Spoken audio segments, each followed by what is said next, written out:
vai falar nessa aula, nós vamos falar sobre a quimioterapia dupla baseada em platina versus monoterapia para pacientes idosos.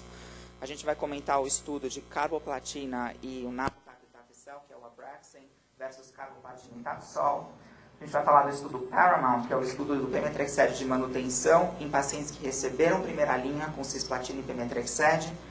A gente vai, de novo, falar um pouquinho dos fatores preditivos de resposta à quimioterapia com cetuximab, principalmente do estudo FLEX, e a doutora Clarissa Matias já apresentou um pouco sobre isso ontem.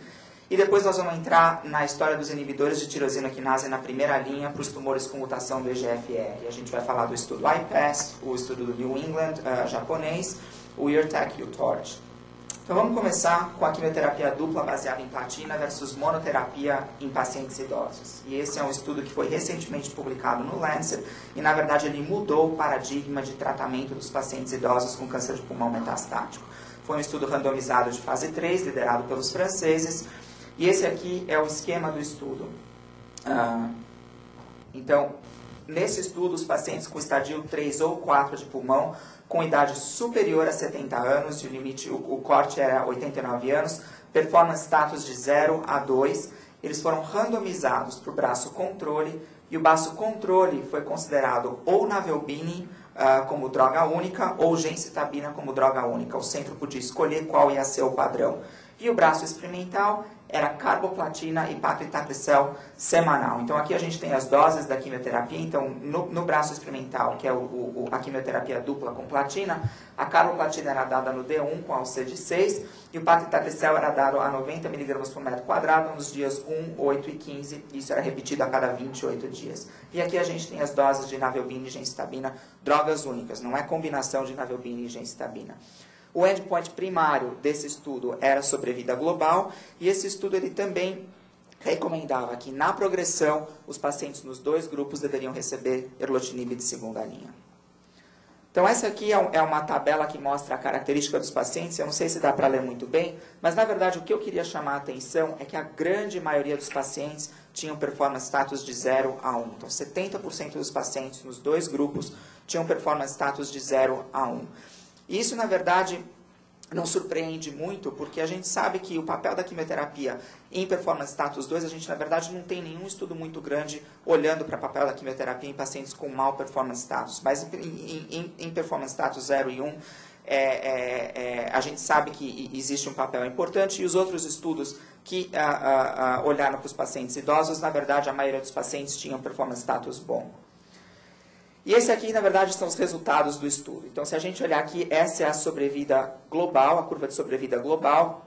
Também não está projetando muito bem, mas se a gente olhar para a mediana de sobrevida, ela subiu de aproximadamente 6 meses para 10 meses no tratamento combinado versus monoterapia. Então, aqui a gente tem um importante aumento da sobrevida global, uma sobrevida mediana que está aumentando em aproximadamente 4 meses. Isso é super importante, um benefício muito grande. E a mesma coisa aconteceu com a sobrevida livre de progressão, também houve um aumento na quimioterapia dupla comparado com monoterapia. E se a gente olhar a análise de subgrupo, a gente vai ver que a maioria dos pacientes, na verdade, se beneficiou de quimioterapia dupla. Até os pacientes com performance status 2 se beneficiaram de quimioterapia dupla. A gente vê que não tem praticamente nenhum subgrupo onde ela foi deletéria em termos de sobrevida global. E aqui a gente olha um pouquinho para a toxicidade, e na verdade a quimioterapia dupla ela foi mais tóxica, como era de se esperar. Principalmente toxicidade hematológica e principalmente neuropatia periférica.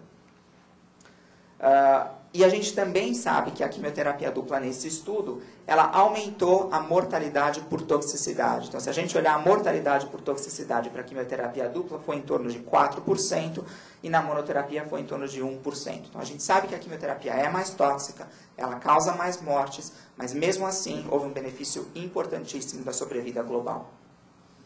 Então, esses são os take-home messages desse estudo. Então, primeiro, quimioterapia dupla com carboplatina e paclitaxel aumenta a sobrevida mediana em relação à monoterapia com gencitabina ou vinorelbina nos pacientes idosos, principalmente nos pacientes com bom performance status. Apesar de a gente ver benefício nos pacientes com performance status 2, lembrar que 70% desses pacientes que foram incluídos nesse estudo, na verdade, tinham performance status de 0 a 1. E o aumento é importante, sobrevida global aumentando de 6,2 meses para 10,3 meses. Houve uma maior toxicidade hematológica e neuropatia periférica no grupo de quimioterapia dupla, bem como um aumento de mortes por toxicidade. Não houve, claro, detrimento da qualidade de vida, eu não apresentei esses dados, mas eles fizeram um acompanhamento detalhado da qualidade de vida e não houve um detrimento da qualidade de vida. Então, esse se torna o novo padrão agora para pacientes idosos. Pacientes idosos com bom performance status devem ser tratados com quimioterapia dupla baseada em platina. O segundo estudo que a gente vai apresentar é o estudo que compara carboplatina e Abraxane versus carboplatina e Taxol na primeira linha, para pacientes com estadio 4 de pulmão. Então, esse estudo, na verdade, ele foi apresentado na ASCO e depois de novo no World Lung em 2011. E esse é o design do estudo. Então, os pacientes com qualquer histologia, estadio 3 ou 4 de carcinoma de não pequenas células em pulmão, bom performance status 0 a 1, esse é um estudo que inclui aproximadamente 1.000 pacientes, foram randomizados 1 para 1 para receber ou carbo-taxol nas doses usuais versus carboplatina e Abraxane a cada 21 dias.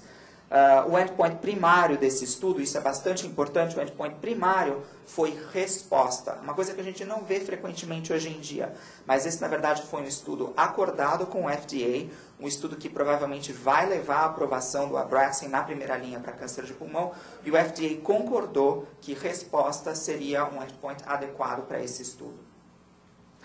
Então, se a gente olhar para o endpoint primário, que foi a resposta global, esse aqui é a resposta em todos os pacientes tratados, ou por intenção de tratar. Então, a gente vê que houve um aumento da resposta de 25% para carbo-taxol, para 33% para carbo e Abraxane. E quando eles fizeram a análise de subgrupo por histologia, a gente vê que, na verdade, o benefício foi maior nos pacientes com carcinoma escamoso. Então, nessa situação, a resposta aumentou de 24% com carbo-taxol para 41% com carboplatina e Abraxane. E a gente não viu um aumento tão importante nas histologias não escamosas. Se a gente olhar, no entanto, para os endpoints secundários de Progression-Free Survival e Overall Survival, a gente vê que o Progression-Free Survival foi o mesmo, não houve diferença nas curvas, e o Overall Survival foi praticamente o mesmo também, com valor de P não significativo. Então, apesar de haver um aumento da resposta, esse aumento da resposta não se traduziu em um aumento de Progression-Free Survival ou um aumento de Overall Survival.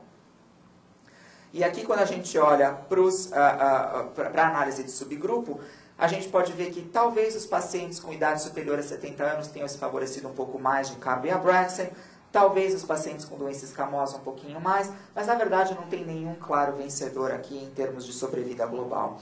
E o efeito parece ser semelhante em todos os subgrupos.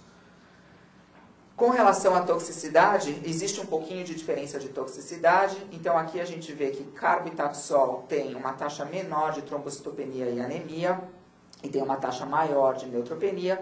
Se a gente olhar para a neuropatia com carbo-taxol, ela foi maior do que com carbo e Abraxane. Então, take-home message desse estudo. Resposta, carboplatina e Abraxane é maior quando comparada a carboplatina e paclitaxel, 33% versus 25%, especialmente em histologia escamosa. E esse foi o endpoint primário do estudo. Provavelmente vai levar à aprovação da droga pelo FDA. Provavelmente isso deve acontecer esse ano ainda. O aumento da resposta, no entanto, não se traduziu em benefício de sobrevida global ou sobrevida livre de progressão. Existiu uma menor toxicidade neurológica com o Abraxane em comparação com o Taxol. E carboplatina e Abraxane, eu acho que agora pode ser considerada uma opção válida para o tratamento de primeira linha. É mais uma das opções que a gente tem nesses pacientes. O terceiro estudo que eu quero comentar é o estudo Paramount. E o estudo Paramount é o estudo que olha para a pemetrexed de manutenção após a primeira linha com cisplatina e pemetrexed.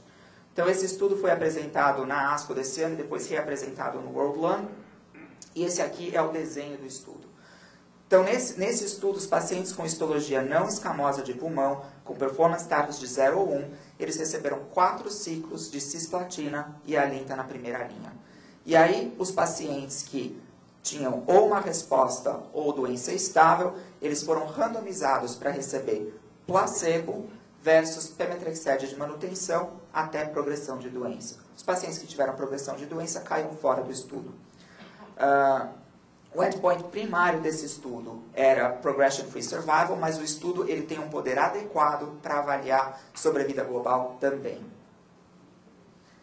Então, o objetivo do estudo. Então, o objetivo primário, Progression Free Survival, uma série de objetivos secundários, então, sobrevida global, resposta. Aqui, esse é um dos estudos onde está se olhando de maneira importante para a qualidade de vida, um dos estudos com o P-Metrixed, a maioria dos estudos com o P-Metrixed não olhou para essa história de qualidade de vida muito bem. Esse talvez seja um dos primeiros estudos onde isso vai ser olhado com detalhe. Eles também vão olhar a parte financeira e, é claro, a toxicidade. Então, esses aqui são os pacientes que acabaram entrando no estudo. Então, foram 1.022 pacientes que foram avaliados para o estudo, 939 acabaram entrando, 539 pacientes acabaram tendo ou doença estável ou uma resposta, e aí eles foram randomizados ou para placebo ou para P-Metrixed. E a randomização era 2:1, então a gente tem um número maior de pacientes que foram tratados com P-Metrixed de manutenção.